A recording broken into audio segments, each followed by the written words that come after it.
Pigeons. That's what I'm talking about today. Pigeons. You know the ones. If you live in a city, if you've visited a city, if you've seen a movie that had a city in it, seen a picture of a city, then I'm sure you've seen a pigeon. They're found on every continent except Antarctica, from the northernmost tip of Norway to the southernmost tip of Chile and all points and islands in between.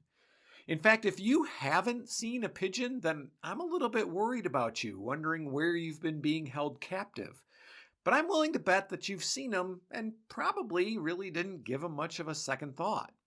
But I'm here to tell you that pigeons, those birds that are as much a part of any city backdrop as pavement, traffic jams, and people, are fascinating.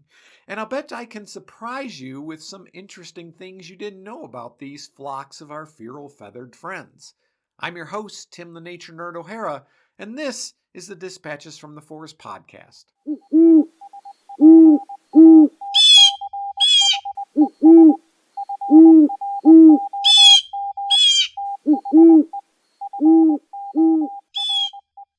This episode was inspired by two things. First was the book A Pocket Guide to Pigeon Watching by Rosemary Moscow, which I just finished reading and which is also my primary source for this episode.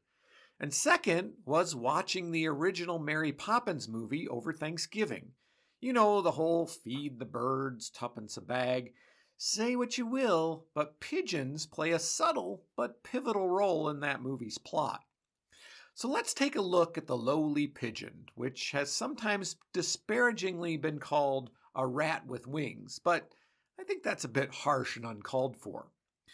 People often think of pigeons as dirty, but doves, oh yeah, doves are so perfect and a symbol of peace and love. But guess what? They're basically the same bird. All species of pigeons and doves are members of the family Columbidae. Inside that family, there's no real difference between the two, other than the smaller members of the family have, with a few exceptions, been labeled doves, and the larger members pigeons. To put it in perspective, pugs and German shepherds are both members of the canine family. Pigeons and doves are both members of the Columbidae family. Fun fact, the dodo bird, one of the most famous extinct flightless birds, was actually a species of pigeon. Even though they couldn't fly, their wings were muscular, which experts think helped them keep their balance when they were running through their forested habitat. But the pigeons you see in the city are not wild birds. Technically speaking, they're feral, domesticated animals that escaped into the wild. Now, some feral animals can be problematic. Feral cats and feral pigs damage the ecosystems where they live. Other feral animals are benign, or in some cases even helpful. All of the honeybees in North America, for example, are feral. Prior to colonization, there were no honeybees in this hemisphere. Now, the USDA classifies pigeons as an invasive species here in the United States, but there's no evidence to suggest that they have a negative impact on other species. And health risks to humans from pigeons are low.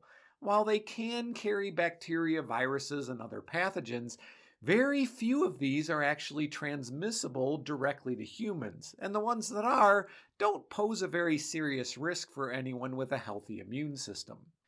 At worst, they're guilty of some property damage by virtue of pooping all over stuff. But on the upside, pigeons were kind of instrumental in helping bring peregrine falcons back from the brink of extinction just by virtue of being an ample prey source in the urban ecosystem.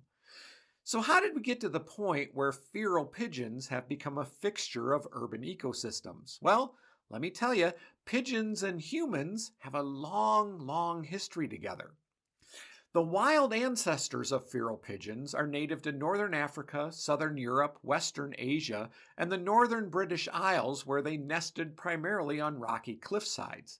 In fact, pigeons still inhabit these rugged places, but how much of their DNA is wild and how much is now feral is kind of unknown. But this native habitat is why they're also known as rock pigeons or rock doves, and also why, like peregrines, they're more than happy to inhabit the urban cliffs of skyscrapers and other human structures. Now, domestication doesn't just happen, and there weren't exactly records kept on how pigeons came to be domesticated. But what we do know is that 12,000-ish years ago, people in the Middle East started to farm and build permanent settlements. Pigeons, already native to that area, started taking advantage of these settlements, nesting on the dwellings and eating spilled grain. People in turn ate some of the pigeons, but they also started building pigeon houses called dovecotes, which mimic the cliffside holes pigeons like to nest in. And it turns out that pigeons were just, well, fairly easy to domesticate. They're gentle, easy to care for, they're prolific breeders, and they don't migrate. So, like chickens, they tend to go out and forage and usually return home to the same spot to roost. And furthermore, it turns out, in addition to the bird itself being edible, pigeon poo has quite a few uses, especially pre-industrial revolution. It's a great fertilizer, it's used in some traditional leather making processes, and it's a source of saltpeter, one of the 3 components of gunpowder. So, people started selectively breeding birds with desirable traits, whether that was a particular color, particular pattern, a unique characteristic of face, feathers, or feet. And of course, some of those birds got lost or just went rogue and bred with wild pigeons, so that now our feral pigeons come in a wide range of colors, patterns, or other distinct features. Take a close look the next time you see a flock of pigeons, and you might see some interesting variations. In addition to looks, some pigeons were bred for speed, and pigeon racing became a popular sport among royalty. Now, because it was popular with royalty, pigeon keeping became a status symbol, and unfortunately, an excuse to oppress the common folk. In France, from the Middle Ages onward, only landowners were allowed to build dovecotes. Their birds were allowed to eat the crops of the peasants without consequence. So when the French Revolution erupted, the peasants gleefully smashed the dovecotes of the upper classes. The end of feudalism in 1789 in France ended the lord's exclusive right to keep pigeons. Likewise, in England in the 15 and 1600s, feudal lords engaged in a sort of dovecote arms race, one-upping each other by building bigger and more elaborate dovecotes.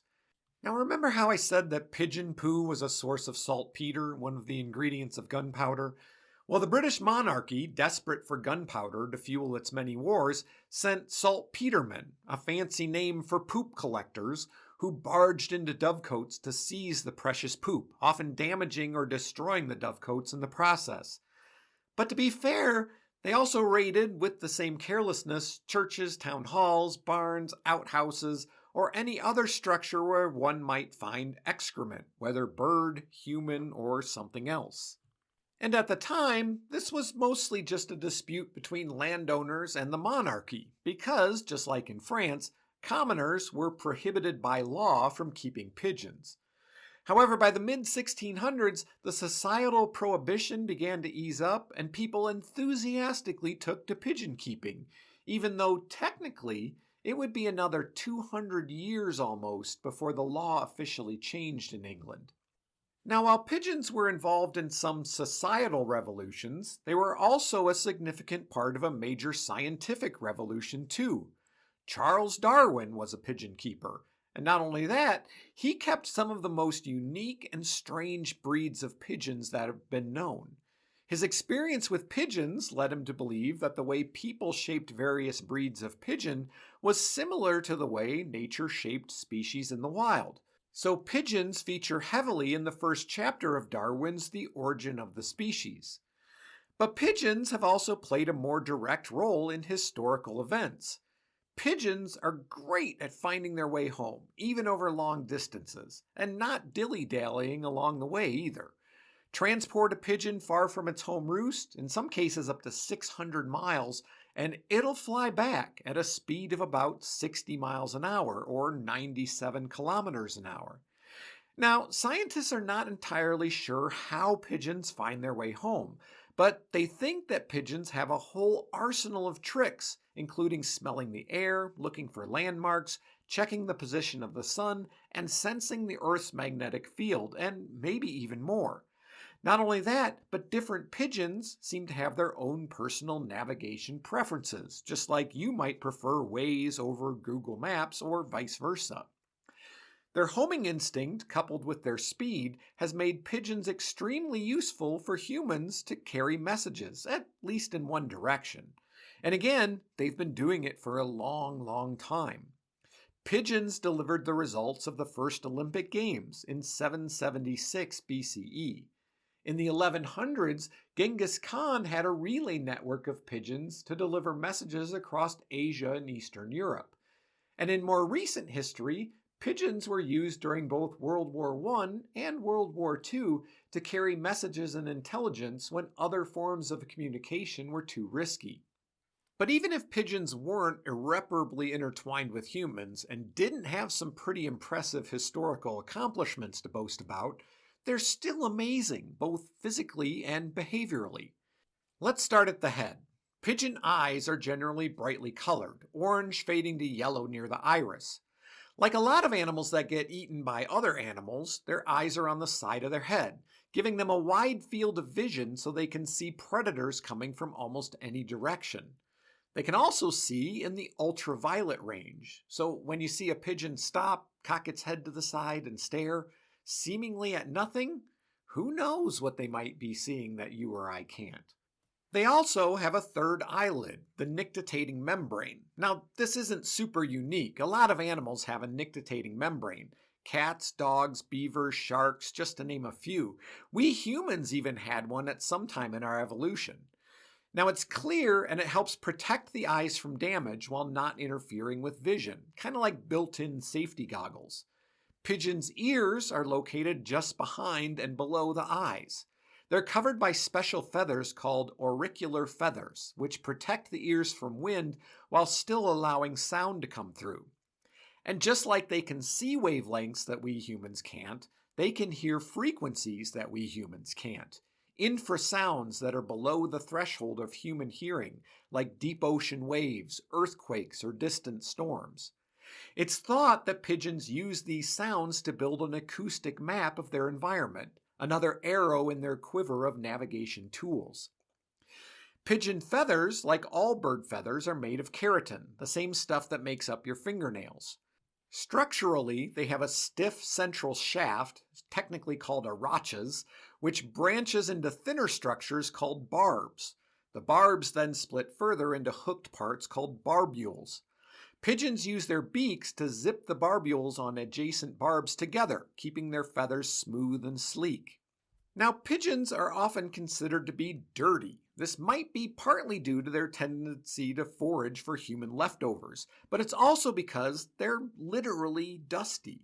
If a pigeon smacks into your window, it will leave a pigeon-shaped dusty print behind.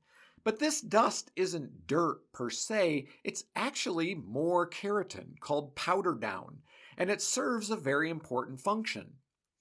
Powder down is produced by special feathers, and it serves to protect the feathers, keeping them smooth and flexible.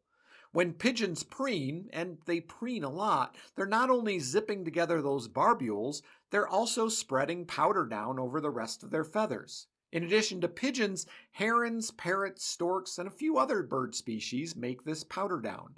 And I feel the need to point out that nobody ever accuses herons, parrots, or storks of being dirty. A pigeon's feathers can also help it avoid falling victim to a predator. A white patch above the tail is thought to help them avoid avian predators like the previously mentioned peregrine falcon. When a pigeon notices a falcon coming in at 200 miles an hour, it often rolls to the side in an evasive maneuver. The white patch might help distract the falcon's attention away from the wings so that it doesn't anticipate the pigeon's change in direction. Pigeon feathers also have dense, fluffy bases, which are loosely attached to the skin, so they come out fairly easily. When a predator tries to catch a pigeon, they might end up with nothing more than a mouthful of feathers, giving the pigeon a chance to escape.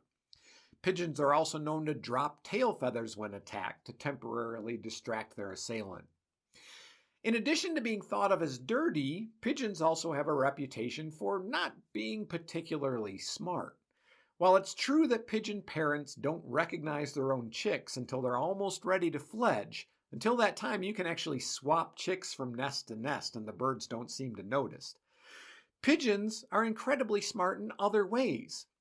Some things that pigeons have been trained to do, although I'd be hard-pressed to give you a reason why for some of these, include distinguishing Cubist paintings from Impressionist paintings and Indian dance from martial arts, identifying benign human breast tissue from cancerous tissue in microscope slides, and diseased human heart tissue from non-diseased in images, ordering groups of objects from lowest to highest, recognizing themselves in a video, and remembering a set of over 1,800 images with 73% accuracy.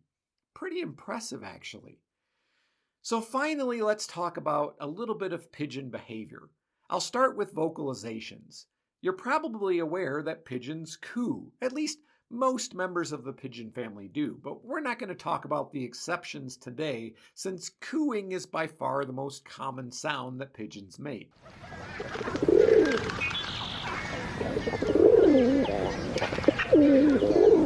But the next time you see a pigeon, watch it closely when it coos, and you might notice something interesting. Unlike songbirds that open their beaks wide to sing, a pigeon is more of a ventriloquist, keeping its mouth shut. Instead of opening its mouth, air passes over the syrinx, the vocal organ of birds, and builds up in the crop. Male pigeons do a display coo when trying to attract a mate. While making the display coo, he bows and spreads his tail while strutting around potential mates. This display is meant to both woo a female and intimidate rival males. But pigeons also make other noises in other ways and for specific reasons. When pigeons take flight, they'll often slap the muscles and stiff feathers of their wingtips together on the upswing, making a loud clapping. This is thought to be a way to warn other pigeons of danger, but that said, males are also known to do this after mating, so more of a guess what I did, hooray for me kind of display. Nobody likes a braggart. Pigeon wings also make a high-pitched whistling sound when they take flight, which is also thought to be a signal to other pigeons of potential danger. Pigeon pairs are monogamous and mate until death do them part. Preferred nesting sites include ledges, ventilation shafts, rain gutters, rafters, and other high protected spots that simulate the cliffside habitats of their wild ancestors. But when it comes to building a nest, pigeons are minimalist. Once the spot is picked, the female sits there while the male brings her sticks, which she then arranges loosely around herself, and some pigeon pairs don't even do that much. When the pigeon chicks hatch, their poo helps solidify the nest into a poopy pile. And when the chicks fledge, the parents might reuse the same nest. Poop, broken eggshells, unfortunate chicks that didn't survive, and all, which I have to admit doesn't help their reputation for being dirty. But they are devoted when it comes to incubation. Both parents share incubation duties, the female from late afternoon, overnight into mid-morning, and the male the rest of the day. The maximum time the eggs are left uncovered by a parent is less than 2 minutes. And the parents are so focused on incubation that house sparrows, incidentally also an invasive species, are known to pluck feathers directly from the incubating pigeons to line their nests. But one of the most interesting things about pigeons, to me anyway, is that they feed their chicks milk. That's right, both male and female pigeons produce a substance called crop milk in the lining of their throats. Like mammals, milk production in pigeons is stimulated by the hormone prolactin. But crop milk is not quite like mammalian milk. It's chunkier, more like cottage cheese, but it shares many of the same qualities, rich in fat and protein and full of antioxidants and immune boosters. Pigeon chicks are fed crop milk exclusively for the first few days, and after that some regurgitated seed and other food starts to get mixed in as well. When not raising young, pigeons will sleep out in the open, preferably on a high sheltered surface like a balcony, an underpass, or a rooftop. And it makes sense, really. Being high up keeps you safe from predators on the ground. Being underneath something like an overpass keeps you safe from predators in the air. But they have another trick to keep themselves safe too. They sleep literally with one eye open, sleeping half their brain at a time while the other half stays alert for danger. Interestingly, pigeons often nap on the ground in the late afternoon before nocturnal predators are out roaming near wherever they're foraging.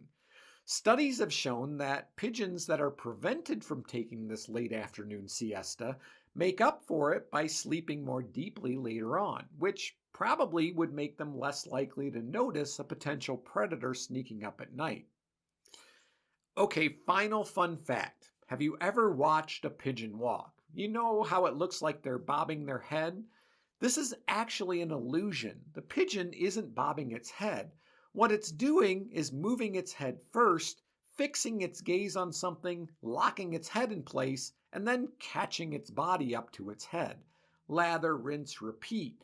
But the speed at which it happens gives us the impression that it's bobbing its head. And with that, we come to the end of the episode. If you want to learn more about pigeons, check out A Pocket Guide to Pigeon Watching by Rosemary Moscow. It's both informative and it's fun to read, and it'll change the way you view feral pigeons. If you want to support the podcast, there's several ways you can do that. Consider becoming a patron. You can find all the information at patreon.com/dispatches from the forest. You can make a one-time donation via the Cash App using the hashtag ForestNerd, or you can donate using PayPal by using my email address, dispatchesfromtheforest@gmail.com.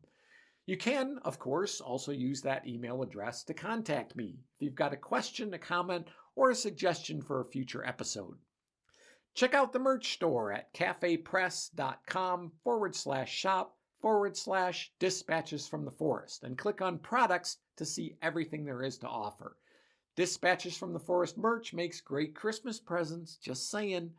Finally, you can follow Dispatches from the Forest on Instagram, Facebook, and, at least for the time being here in the US, TikTok. I'm your host, Tim the Nature Nerd O'Hara, reminding you to go outside and get dirty.